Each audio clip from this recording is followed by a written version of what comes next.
Hello दोस्तों, मैं हूं मोहितरान गुप्ता और मैं स्वागत करता हूं आपके अपने यूट्यूब चैनल पर मैग असाइलम, जो कि 12 सीबीएसई बोर्ड इकोनॉमिक्स के सारे टॉपिक्स कवर करेगा। तो चलिए शुरू करते हैं। Hello friends, welcome you all. तो आज हम मैक्रो इकोनॉमिक्स में टॉपिक स्टार्ट करने वाले हैं। दैट मीन्स हम एक नया चैप्टर स्टार्ट करने वाले हैं, that is circular flow of income.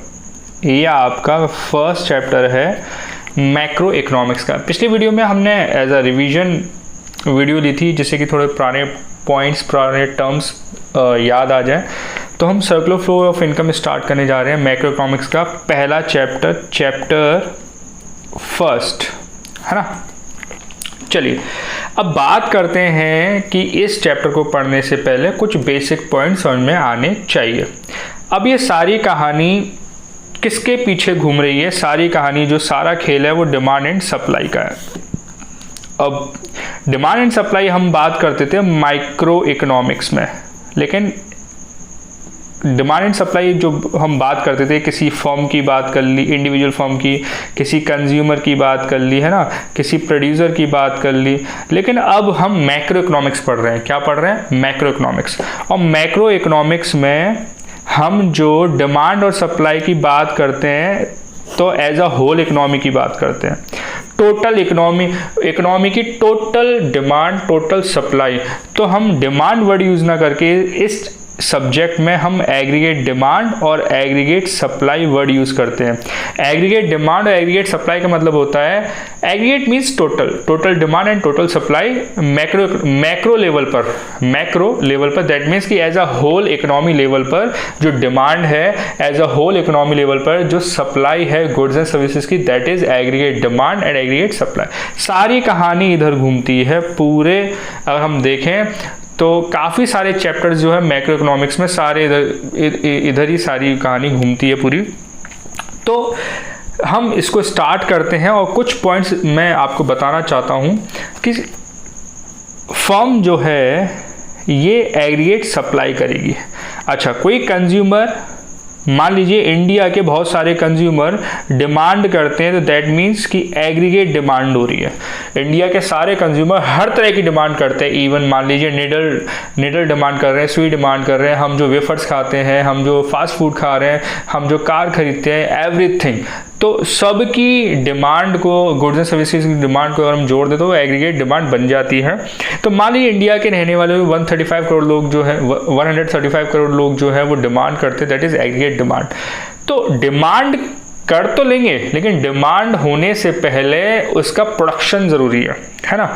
तो इस पे बहुत सारी थ्योरी है कि पहले एग्रीगेट सप्लाई होती है कि पहले एग्रीगेट डिमांड होती है। तो ये इसके पीछे काफ़ी लंबी थ्योरी है, वो आप ग्रेजुएशन लेवल पे सीखोगे। कि पहले बोला जाता था कि सप्लाई अपनी डिमांड खुद क्रिएट कर लेती है, अब होता है कि डिमांड होगी तभी सप्लाई होती है। तो इस पर हम अभी डिटेल में नहीं जाना चाहते, इतना डिटेल में बहुत ज़्यादा हो जाएगा। तो हम बात करते हैं कि एग्रीगेट डिमांड करनी है, ठीक है, चलो समझ में आता है।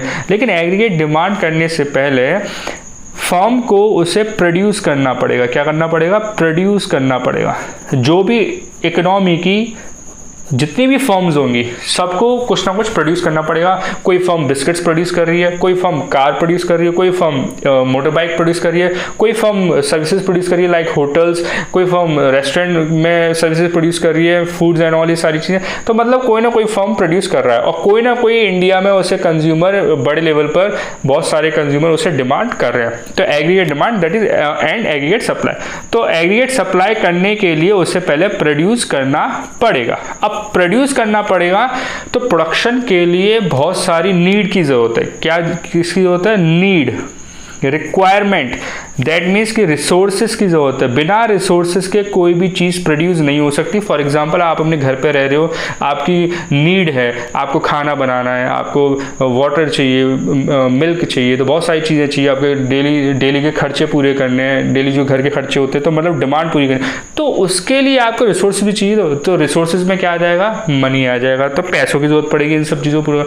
तो कहने का मतलब किसी भी चीज़ को प्रोड्यूस करना है, किसी भी चीज़ को प्रोड्यूस करना है, एग्रीगेट सप्लाई करनी है, तो उससे पहले प्रोड्यूस करना पड़ेगा, और प्रोड्यूस करने के लिए आपको रिसोर्सेज की ज़रूरत पड़ेगी। अब ये रिसोर्सेज जो है हमारे, जैसे कि हमने माइक्रो इकोनॉमिक्स में बहुत अच्छे से पढ़ लिया था कि इकोनॉमिक्स में बेसिक रिसोर्सेज जो होते हैं लैंड, लेबर, कैपिटल और entrepreneur, land, labour, capital, entrepreneur, ये बेसिक रिसोर्सेज माने जाते हैं। इनके बिना फर्म कोई भी चीज़ प्रोड्यूस नहीं कर सकती। या तो खुद की ज़मीन होगी या तो रेंट पे लेनी पड़ेगी। विदाउट लेबर कोई चीज़ प्रोड्यूस नहीं कर सकती। कैपिटल क्या है? कैपिटल के अंदर पैसा भी आ जाता है, मशीन भी आ जाती है। पैसों से वो रिसोर्सेज खरीद सकती है, जैसे ज़मीन खरीद सकती है, मशीनें खरीद सकती है, ये सारी चीज़ें। एंटरप्रेन्योर के बिना कुछ पॉसिबल ही नहीं है। जो फर्म को चलाने वाला है वही तो एंटरप्रेन्योर हो गया। तो कहने का मतलब हमें ये बेसिक 4 रिसोर्सेज की जरूरत पड़ती है अगर आपको कोई भी चीज़ प्रोड्यूस करनी है। अब सबसे बड़ी बात, ये रिसोर्सेज आते कहाँ से हैं? ये रिसोर्सेज आते हैं हमारे सोसाइटी से। बिना सोसाइटी से कोई भी फर्म अपने प्रोडक्शन नहीं कर सकती। मैं एक सिंपल सा एग्जाम्पल बताऊँ। आज ये रिलायंस कंपनी है, इतनी बड़ी कंपनी है, टाटा कंपनी इतनी बड़ी कंपनी है, क्या ये बिना सोसाइटी के आगे बढ़ पाएंगे? बिल्कुल नहीं बढ़ सकते। ये रतन टाटा जी जो आए वो सोसाइटी से आए, है ना। जमशेदजी टाटा ने टाटा ग्रुप को स्टार्ट करा, तो ये कहाँ से आए? सोसाइटी से आए। तो ये क्या हो गए? एंटरप्रेन्योर हो गए। ये पैसा, इनको पैसे की जरूरत थी तो पैसा इन्होंने शेयर इशू करे, तो शेयर का पैसा कहाँ से आया? सोसाइटी से आया। लेबर, टाटा कंपनी में कार जो बन रही है वो लेबर बना रही है और वर्कर्स बना रहे हैं, एम्प्लॉयज़ बना रहे हैं, तो वो कहाँ से आए? वो भी सोसाइटी से आए। अब मान लो कि ज़मीन चाहिए तो कहाँ से आई? या तो ये खरीदेंगे या फिर ये रेंट पे लेंगे, तो ये भी कहाँ से आ रही है? ये भी तो सोसाइटी से आ रही है। कहने का मतलब जो भी चीज़ चाहिए वो आपको सोसाइटी से ही मिलेगी। ये अच्छे से समझ लें। तो फर्म को कोई भी चीज़ प्रोड्यूस करनी है तो उसकी कुछ ना कुछ ज़रूरत है, और ज़रूरत मतलब रिसोर्सेज से पूरी होगी। रिसोर्सेज बेसिक 4 होते हैं, लैंड, लेबर, कैपिटल, एंटरप्रेन्योर, जो कि कहाँ से मिलती है? सोसाइटी से। अब हमें आगे का टॉपिक समझना है जो कि बहुत ध्यान समझते हैं। अब सर्कुलर फ्लो ऑफ इनकम, मतलब जो ये पैसा है, ये जो मनी है, खासकर इनकम पे फोकस करेगा, लेकिन मैं पैसों को बात लेके चलता हूँ। ये 3 फेज में, ये सर्कल में ये चलता रहता है। ये चैप्टर का नाम रखा गया है सर्कुलर फ्लो ऑफ इनकम। तो इसको ज़रा समझते हैं, तो बहुत ध्यान समझते हैं, ठीक है। अब एक और चीज़ समझ लेते हैं कि जिन लोगों ने ये लैंड दी है, लेबर दी है, कैपिटल दी है, एंटरप्रेन्योर दी है, अब रतन टाटा जी फ्री फोकट में तो काम करेंगे नहीं बिजनेस के अंदर, है ना। कोई ज़मीन दे रहा है तो फ्री फोकट में, तो बदले में क्या दिया जाएगा? बदले में लैंड के बदले में रेंट दिया जाएगा। लेबर को सैलरी या वेजेस बोल सकते हैं, वेजेस पे फोकस रखा जाता है। कैपिटल के बदले मतलब जिन्होंने पैसा दिया है, एक तरह से कर्जा दिया है, तो उन्हें इंटरेस्ट, जिन्होंने पैसा लगाया है उन्हें प्रॉफिट, लेकिन इधर इंटरेस्ट पे फोकस करते हैं, क्योंकि प्रॉफिट जो है वो एंटरप्रेन्योर को चले जाता है। किसको चले जाता है? एंटरप्रेन्योर को चले जाता है। तो अब भाई कोई चीज़ मिल रही है हमें सोसाइटी से, तो बदले में कुछ ना कुछ तो हमें देना पड़ेगा। तो ये बेसिक चीज़ें हैं, तो ज़रा समझते हैं आगे। अब बात आती है कि इस चैप्टर का नाम सर्कुलर फ्लो ऑफ इनकम क्यों लिखा गया, तो ज़रा समझते हैं। हमारी इकोनॉमी 3 फेज में डिवाइड हो जाती है। एक है प्रोडक्शन फेज, इनके नाम भी अलग अलग दिए जा सकते हैं। प्रोडक्शन फेज है ना। दूसरी है इनकम फेज,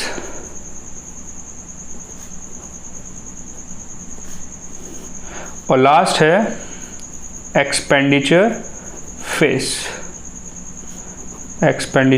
फेज, ठीक है। और फिर ये इस तरह से एरो बना दिए। ये पैसा इसी तरह से घूमता रहता है। चलिए ठीक है, अब हम समझते हैं, जरा बहुत ध्यान समझते हैं। प्रोडक्शन फेज वो होता है जिधर गुड्स एंड सर्विसेज प्रोड्यूस करे जाते हैं। अब गुड्स एंड सर्विसेज प्रोड्यूस करे जाएंगे तो उसके लिए हमें किसकी जरूरत पड़ेगी? रिसोर्सेज कहाँ से आ रहे हैं? सोसाइटी। ये इनकम किसकी हो रही है? सोसाइटी की हो रही है। किसकी हो रही है? सोसाइटी की हो रही है इनकम, है ना। अब सोसाइटी ने इनको रिसोर्सेज दिए होंगे। क्या दिए होंगे? रिसोर्सेज। क्या दिए होंगे? रिसोर्सेज। कौन से रिसोर्सेज दिए होंगे? लैंड, लेबर, कैपिटल और एंटरप्रेन्योर। अब सोसाइटी ने रिसोर्सेज दिए, मतलब इसी में पैसा दे दिया, इसी में खुद काम करने जा रहे हैं, एंटरप्रेन्योर भी इधर ही है। तो अब प्रोडक्शन हो गया, अब सामान बन गया। तो जब सामान बन गया तो यही तो बदले में इनकम किसकी हुई? इनकी हुई। तो इनको क्या मिलेगा? रेंट, वेजेस, इंटरेस्ट और प्रॉफिट। इसलिए इसको इनकम फेज बोला जाता है। तो प्रोडक्शन फेज जब प्रोडक्शन करता है तो इसको हम जब हम नेशनल इनकम टॉपिक पढ़ेंगे, जब हम एग्रीगेट सप्लाई पढ़ेंगे तो हम इसको अच्छे से समझेंगे, है ना। एक और चीज़, ये तीनों फेस हमें नेशनल इनकम निकालने में हेल्प करते हैं। ये हो जाता है आपका वैल्यू एडेड मेथड, ये हो जाता है आपका इनकम मेथड, और ये हो जाता है आपका एक्सपेंडिचर मेथड। और तीनों मेथड से हमारी नेशनल इनकम बराबर आती है। ये एक तरीका होता है। अगर हम तीनों को काउंट कर लें तो ये पता चल जाता है कि देश की इनकम कितनी है, टोटल नेशनल इनकम कितनी है, तो गुड्स एंड सर्विसेज प्रोड्यूस करने से, है ना। तो प्रोडक्शन फेज में हमने क्या करा कि हमने गुड्स एंड सर्विस को प्रोड्यूस करा। जब गुड्स एंड सर्विस प्रोड्यूस करा होगा तो गुड्स एंड सर्विस प्रोड्यूस करने के लिए हमने कुछ सर्विसेज ली होंगी, कुछ खर्चे करे होंगे, तो वो दूसरे की इनकम बन जाएगी। एक चीज़ का ख्याल और रखें, हमेशा याद रखिए, मैं आपको बताना चाहता हूँ, बहुत सिंपल वे में एक चीज़ बताना चाहता हूँ कि एक इंसान की इनकम दूसरे का खर्चा होता है, या फिर एक इंसान का खर्चा दूसरे की इनकम होती है। ये हमेशा याद रखिए, है ना। फिर प्रोडक्शन फेज में क्या होता है, गुड्स एंड सर्विस प्रोड्यूस करे जाते हैं। गुड्स एंड सर्विस प्रोड्यूस करे जाते हैं तो उसके लिए हमें रिसोर्सेज की जरूरत पड़ती है। अब रिसोर्सेज की जरूरत पड़ेगी तो बदले में हमें क्या देना पड़ेगा, पैसा देना पड़ेगा। तो पैसा कैसे दे रहे हैं, इनकम। अब लोगों ने पैसा कमाया। अब देखो, अगर आप बहुत ध्यान समझते हैं कि जैसे मान लीजिए कि आप जॉब करने जा रहे हो, आपने जॉब करी और मान लीजिए कि आप किसी फैक्ट्री में काम करने जा रहे हो, तो आपने फैक्ट्री में जाके काम करा, उधर कुछ ना कुछ गुड्स एंड सर्विसेज प्रोड्यूस करा। तो आपने गुड्स एंड सर्विसेज प्रोड्यूस करने में हेल्प करी, तो आप लेबर हो, तो बदले में क्या मिल रहा है आपको, वेजेस मिल जाएंगे। आपने मान लो उस कंपनी को लोन दे दिया और उस लोन के पैसे से वो कंपनी प्रोडक्शन कर रही, तो बदले में आपको क्या मिलेगी, इंटरेस्ट। मान लो आपने उस कंपनी को, जैसे बैंक्स होती हैं, बैंक्स क्या करती है, अपनी सर्विसेज देती है, तो सर्विसेज देने के लिए उन्हें बैंक ओपन करनी पड़ती है। अब वो जगह खरीदती नहीं है, वो रेंट पे ले लेती है। तो आपसे रेंट में ले ली, तो बदले में आपको क्या मिल रहा है, रेंट मिल रहा है, वो सर्विसेज प्रोड्यूस कर रहे हैं। मान लो आप किसी बिजनेस के ओनर हो, है ना, फर्म के ओनर हो, आप उधर प्रोडक्शन कर रहे हो और बदले में आपको क्या मिल रहा है, प्रॉफिट मिल रहा है। तो कहने का मतलब सोसाइटी रिसोर्सेज देती है प्रोडक्शन फेज के लिए, फिर प्रोडक्शन होता है, प्रोडक्शन होने के बाद फिर बदले में इनको क्या मिलती है, इनकम मिलती है। चलिए, लोगों की इनकम हो गई। अब लोगों की इनकम हो गई तो इनकम कर क्यों रहे हैं, मेन टॉपिक ये है, इनकम कर क्यों है, जिससे कि वो सर्वाइव कर सके, खर्चा कर सके। तो वो इसे खर्च करेंगे, क्या करेंगे, खर्च। और लेबर पैसा कमा क्यों रही है, वो पैसा कमा के लेकर आ रहा है, कहीं पे काम कर रहा है, फिर वहां से पैसा कमा के आ रहा है और उसको खर्च कर रहा है। क्यों खर्च कर रहा है, अपनी नीड्स को पूरा करने के लिए, अपनी नीड्स को पूरा करने के लिए। तो ये खर्चा हो गया। फिर खर्च होने के बाद हमने किस पे खर्चा करा, उन्हीं गुड्स एंड सर्विसेज पे खर्चा करा जिसने इसको प्रोड्यूस करा। मैं मैगी में जाके काम कर रहा हूँ, मैंने उधर जाके काम किया, बदले में सैलरी मिल रही है, और मैंने कुछ तो पैकेट्स मैंने मैगी भी खाए होंगे, तो मतलब मैंने उन नीड्स को पूरा करा। मतलब कहने का मतलब कि मैंने इनकम करी और मैंने वापस अपनी नीड्स को पूरा करने के लिए वो पैसा वापस खर्च कर दिया, और खर्च करके वापस ये पैसा कहाँ चला गया। अब ये बहुत सारी चीज़ें बना रहे हैं, कोई मोटरसाइकिल बना रहा है, ये केवल एक बिजनेस की बात नहीं हो रही, एक फर्म की बात नहीं हो रही है। इंडिया के अंदर जितने भी प्रोड्यूस कर रहे हैं, प्रोडक्शन फेज उसके अंदर काउंट हो जाएगा, है ना। जितने भी प्रोड्यूसर हैं सब काउंट हो जाएंगे। फिर इनकम भी हो रही है। फिर जब लोग ये खर्चा कर रहे हैं तो वो सारे गुड्स एंड सर्विसेज पे खर्चा कर रहे हैं जो ये प्रोड्यूस कर रहे हैं। अच्छा, कुछ पैसा बच भी जाएगा तो ये बैंकिंग सिस्टम में चले जाएगा, वो सेव कर लेंगे। क्या कर लेंगे, सेव कर लेंगे। अब बैंक में अगर आप सेव करोगे तो बैंक खुद इधर इन्वेस्टमेंट करेगी या लोन देगी, तो ले देकर पैसा इधर ही पहुंच जाता है, और ऐसे ही फिर ये प्रोडक्शन करेगी। इन्होंने फिर खर्चा करा, कौन से गुड्स पे खर्चा करा, कौन से गुड्स सर्विस पे खर्चा करा, जो इन्होंने प्रोड्यूस करे। जब ये खर्चा करेंगे गुड्स एंड सर्विस को खरीदने में, तो इनकी इनकम वापस किस में चली जाएगी, प्रोडक्शन फेस में चली जाएगी, प्रॉफिट के साथ। तो प्रॉफिट किसको मिल जाएगा, एंटरप्रेन्योर को मिल जाएगा, है ना। तो कहने का मतलब ये है कि ये प्रोडक्शन करेंगे, फिर ये इनको इनकम देंगे, फिर ये खर्चा करेंगे। तो ये फ्लो, जो सर्कुलर फ्लो जो है, ये ऐसे ही चलता रहता है, इसलिए इसका नाम रखा गया सर्कुलर फ्लो ऑफ इनकम। ठीक है, तो ये एक तरह से आपका छोटा सा पॉइंट था, circular flow of income. Production phase में गुड्स एंड सर्विस प्रोड्यूस करी जाती है, इनकम फेज में इनकी इनकम होती है यहाँ से, और इधर डिस्पोजल फेज भी बोलते हैं एक्सपेंडिचर फेज को। तो इधर एक्सपेंडिचर होता है, वापस ये पैसा इधर जाता है, तो ये साइकिल ऐसे चलती रहती है है ना। लेकिन ये वाली बात भी हमेशा याद रखना कि एक इंसान का खर्चा दूसरे की इनकम होता है। मैं एक बहुत सिंपल सा एग्जांपल देता हूँ कि मान के चलो कि मुझे कपड़े चाहिए, है ना, तो मैं किसी मार्केट में गया कपड़े लेने के लिए, तो मैंने वो कपड़े खरीदे, तो मेरे लिए तो खर्चा हो गया। लेकिन जब मैं कपड़े खरीद रहा हूँ तो मैं उसके पेमेंट कर रहा हूँ, तो जब मैंने उस पेमेंट करा तो शॉपकीपर का भी प्रॉफिट हुआ, और वो जो शॉपकीपर जिससे लेकर आया था उसका ही उसको तो ऑलरेडी वो पे कर चुका हुआ। लेकिन कहने का मतलब ये है कि जब उस बंदे ने खर्चा करा, कपड़े खरीदे, तो दूसरे की इनकम हुई। तो ये बहुत सिंपल सा कंसेप्ट है लेकिन बहुत इंपॉर्टेंट कंसेप्ट है। ये वाली बात याद रखना, तो हम इसको समझेंगे आगे, बहुत काफ़ी आगे चैप्टर्स में है ये वाला पॉइंट, तो हम इसको समझेंगे। अब बात आती है, चलिए अब समझते हैं हम कुछ सिंपल से concept circular flow of income के बेसिस पर। अब मैं एक छोटी सी बात बताना चाहता हूँ कि जो सर्कुलर फ्लो ऑफ इनकम होता है वो दो बेसिस पर होता है। एक होता है रियल फ्लो और एक होता है मनी फ्लो। अब हम बात करते हैं कि दो सेक्टर इकोनॉमी होती है, एक होती है ओपन इकोनॉमी, क्लोज्ड इकोनॉमी,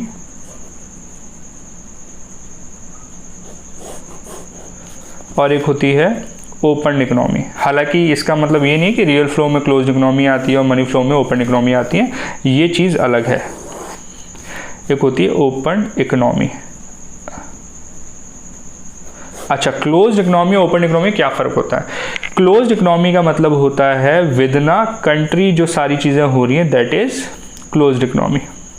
मतलब कंट्री के ज्योग्राफिकल बाउंड्री में। अब ज्योग्राफिकल बाउंड्री क्या होती है? कभी इंडिया का मैप देखा ही होगा आपने, तो जो मैप के बॉर्डर्स हैं दैट इज़ ज्योग्राफिकल बाउंड्री। मतलब जहाँ पे हमारी पॉलिटिकल पावर चल सकती है, जहाँ तक हमारी पॉलिटिकल पावर चल सकती है, that is our geographical boundary. तो क्लोज्ड इकोनॉमी का मतलब बंद इकोनॉमी, मतलब इधर इंपोर्ट एक्सपोर्ट दूसरी कंट्री से कोई रिलेशन नहीं होता, कोई भी ट्रांजेक्शन नहीं होती विद इन अ कंट्री। ठीक है। अब ओपन इकोनॉमी में क्या आता है कि अपनी कंट्री में तो हो ही रहा है, लेकिन जो भी चीज़ें हो रही हैं, डिमांड सप्लाई जो भी हो रही है या फिर कोई भी ट्रांजैक्शन जो भी हो रहा है, तो वो विद अनदर कंट्री, या फिर हम शॉर्ट में अगर डिटेल में बोलते हैं रेस्ट ऑफ द वर्ल्ड, मतलब बाकी कंट्रीज़ के साथ भी हम इसमें इन्वॉल्व हैं। प्रोडक्शन हो रहा है या फिर डिमांड सप्लाई हो रही है, तो इधर कोई इंपोर्ट और एक्सपोर्ट की बात नहीं करी जाती और इधर इंपोर्ट एक्सपोर्ट की बात करी जाएगी, है ना। अब ज़रा ध्यान समझते हैं हम इस चीज़ को। क्लोज्ड इकोनॉमी में दो सेक्टर की आती है, टू सेक्टर। एक आता है टू सेक्टर इकोनॉमी,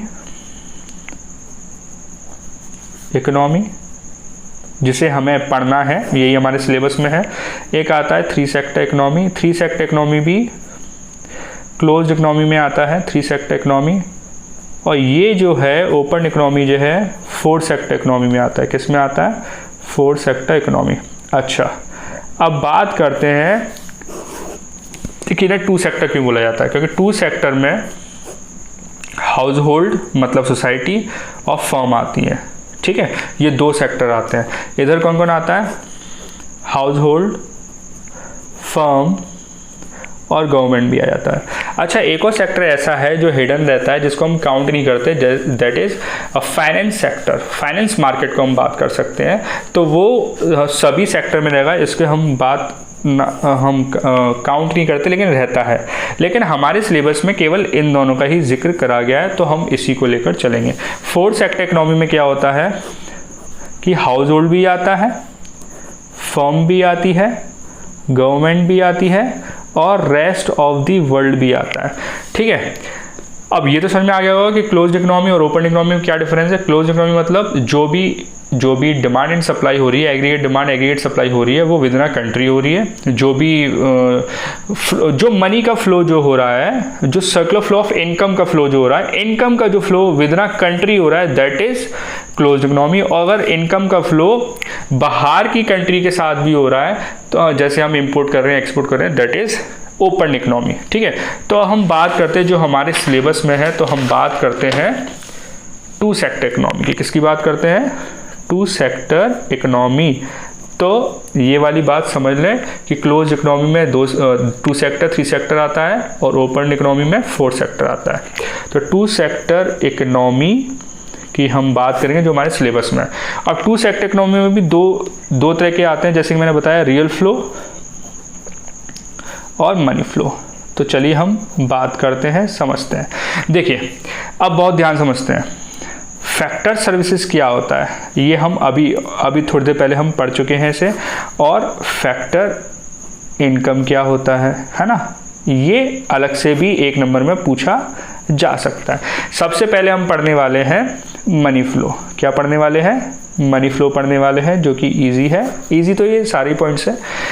अब फॉर एग्जांपल ये हाउस होल्ड है ना, और ये है फर्म। ये क्या है? फर्म। चलिए ठीक है। अब फर्म को प्रोडक्शन करना, क्या करना है? फर्म को प्रोडक्शन करना है। अब फर्म को अगर प्रोडक्शन करना है तो इन्हें किसकी जरूरत पड़ेगी? Obviously resources. अब रिसोर्सेज किसके पास है? सारे हाउस होल्ड के पास। तो हाउस होल्ड क्या देगा इन्हें? रिसोर्सेज देगा। क्या देगा? रिसोर्सेज।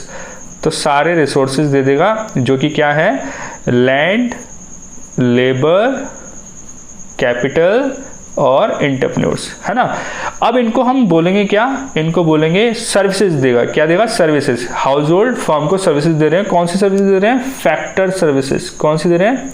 फैक्टर सर्विसेज बोलते हैं। क्या बोलते हैं? Factor services. अब फ्री में तो नहीं मिल रही, तो फर्म बदले में क्या देगी? फर्म बदले में पेमेंट करेगा। बोलो भैया फ्री में नहीं है, पेमेंट मिलेगा, तो उन्हें क्या बोलेंगे? Factor payment. अच्छा, क्या बोलेंगे उन्हें? Factor payment. अच्छा, फैक्टर पेमेंट में क्या मिलेगा? जिसने ज़मीन दी होगी उसे रेंट मिल जाएगा, जो काम करने आया होगा लेबर के तौर पे तो उसे वेजेस मिल जाएंगे, और जिसने पैसा दिया होगा उसे इंटरेस्ट, और जिसने फर्म में एंटरप्रेन्योर बना होगा उसे क्या मिल जाएगा? प्रॉफिट। क्लियर? तो अब जरा समझते हैं, इधर इसे हम मनी फ्लो क्यों बोलते हैं? मनी फ्लो इसलिए बोलते हैं क्योंकि इधर पैसों का लेना देना हो रहा है। इसने सर्विसेज दी, इसने पेमेंट कर दिया। किस में पेमेंट करा? पैसों में। अब ये महाशय क्या करेंगे? बिल्कुल हम ये ऑलरेडी समझ चुके हैं, बस हम थोड़ा एक फॉर्मेट लेके हम समझ रहे हैं इसे। पहले हमने थोड़ा रफली समझा था। अब हाउस होल्ड ने पैसा कमाया तो ये पैसा क्या करेगा? खर्च करेगा। किस पे खर्च करेगा? जो इन्होंने गुड्स एंड सर्विसेज प्रोड्यूस करे होंगे, तो इनसे ये क्या करेगा? पेमेंट करेगा। क्या करेगा? ये payment for goods and services for consumption. Consumption ही तो करेगा ये इसका। बदले में ये क्या, ये पेमेंट करेंगे, बदले में ये क्या दे देगा? गुड्स एंड सर्विसेज दे देगा। तो कहने का मतलब देखो, पहले इन्होंने सर्विसेज दी और इन्होंने इसको पैसा दे दिया, पैसा इनके पास पहुंचा, फिर इन्होंने पैसा इनको दे दिया। क्यों दे दिया? क्योंकि बदले में क्या चाहिए? सामान चाहिए। इसे ये सारा पैसों में लेना देना हो रहा है, इसलिए इसको क्या बोला जाता है? मनी फ्लो बोला जाता है। क्या बोला जाता है? Money flow. मनी फ्लो में दो सेक्टर, मनी फ्लो में कई सेक्टर्स हो सकते हैं, लेकिन हमारे सिलेबस में 2 सेक्टर है, हाउस होल्ड और फर्म। तो इधर क्या हो रहा है? अब आपको आंसर कैसे देना पड़ेगा? हाउस होल्ड प्रोवाइड करेगा रिसोर्सेज या फैक्टर सर्विसेज किसको? फर्म को। तो फर्म पेमेंट करेगी, और कौन सी सर्विसेज प्रोवाइड करेगा? Land, labour, capital, entrepreneur. तो फर्म बदले में क्या पेमेंट करेगी? रेंट, वेजेस, इंटरेस्ट, प्रॉफिट, है ना। तो और हाउस होल्ड फिर क्या करेगा? अपने सर्वाइवल के लिए, अपनी नीड्स को पूरा करने के लिए क्या करेगा? पेमेंट करेगा। किसके लिए पेमेंट करेगा? गुड्स एंड सर्विसेज के लिए। तो फर्म बदले में इन्हें क्या दे देगा? Goods and services. तो पैसा ले देके इनमें फिर फर्म प्रोड्यूस करेगा, फिर फर्म प्रोडक्शन करेगा, प्रोडक्शन के लिए फिर रिसोर्सेज की जरूरत पड़ेगी। तो ऐसे पैसा इधर घूमता रहता है, तो फ्लो में रहता है। अब ये क्योंकि पेमेंट जो भी हो रहा है, पैसे जो भी सामान दिया जा रहा है, जो भी सर्विसेज दी जा रही है, पैसों के जरिए दी जा रही है, जो भी एक्सचेंज हो रहा है मनी में हो रहा है, इसलिए इसको मनी फ्लो बोलते हैं। अब बात करते हैं रियल फ्लो की। रियल फ्लो में क्या होता है? रियल फ्लो में भी हाउस होल्ड और फर्म होते हैं, लेकिन ये थोड़ा शॉर्टकट होता है। अब फर्म कहती है कि हमें प्रोडक्शन करना है, तो ये हाउस होल्ड से क्या ले लेते हैं? Factor services. क्या ले लेते हैं? Factor services. Just like a barter system, इसमें मनी का कोई रोल नहीं है। No role of money, no role of money, इधर मनी का कोई रोल नहीं है। तो हाउस होल्ड ने क्या प्रोवाइड करे? Factor services. और फैक्टर सर्विसेज में क्या प्रोवाइड करेंगे? लैंड, लेबर, और क्या था? कैपिटल एंड एंटरप्रेन्योर, ठीक है। अब फर्म, क्योंकि इधर मनी का कोई रोल नहीं है, अब ये जस्ट लाइक अ बार्टर सिस्टम। बार्टर सिस्टम आपने याद हो, अगर आपने 9th में पढ़ा हो, तो उसमें क्या होता है, सामान के बदले सामान, है ना। तो इधर क्या हो रहा है, सर्विसेज के बदले सामान, है ना। तो इन्होंने सर्विसेज दी। अब ये पैसा नहीं देंगे, पैसे के बजाय जो इनको सामान की जरूरत होगी तो वो क्या दे देंगे, गुड्स एंड सर्विसेज दे देंगे। फॉर एग्जाम्पल मैं बताता हूँ, जैसे कि मान लो कि भाई ये कोई पर्सन है और ये फार्मर है। कौन है ये, फार्मर। अब इसे ये फार्मिंग करता है, मेरी एक ज़मीन का टुकड़ा है जो मेरा फालतू पड़ा हुआ है, इसको पता चला, ये मेरे पास आया और इसने बोला कि भाई वो मेरी ज़मीन का टुकड़ा दे दो, मुझे है ना फार्मिंग करनी है। तो फार्मिंग ये भी एक टाइप होता है प्रोडक्शन का, क्रॉप्स का प्रोडक्शन का, ठीक है। अब बात करते हैं कि फार्मर ने मुझसे क्या ले ली, ज़मीन ले ली। तो मैंने उसे क्या दे दी, ज़मीन दे दी, लैंड दे दी, है ना। तो बदले में से क्या देना चाहिए, रेंट। तो रेंट नहीं दिया। तो मैंने बोला कि भाई बदले में क्या देगा, फ्री में तो नहीं दूंगा। बोला कि बदले में मैं ना पैसे तो नहीं दे पाऊंगा, जो भी खेती होगी आधा आधा कर लेंगे। तो आधा आधा कर लिया। मान लें कि भाई 200 kg उसने प्रोड्यूस करा, तो उसने 100 kg राइस मुझे दे दिया। तो पैसे का कोई रोल नहीं है, that is known as real flow, ठीक है, that is known as real flow. तो ये आज का टॉपिक हम खत्म करते हैं, फिर अगले टॉपिक पे हम अगली वीडियो में डिस्कस करेंगे।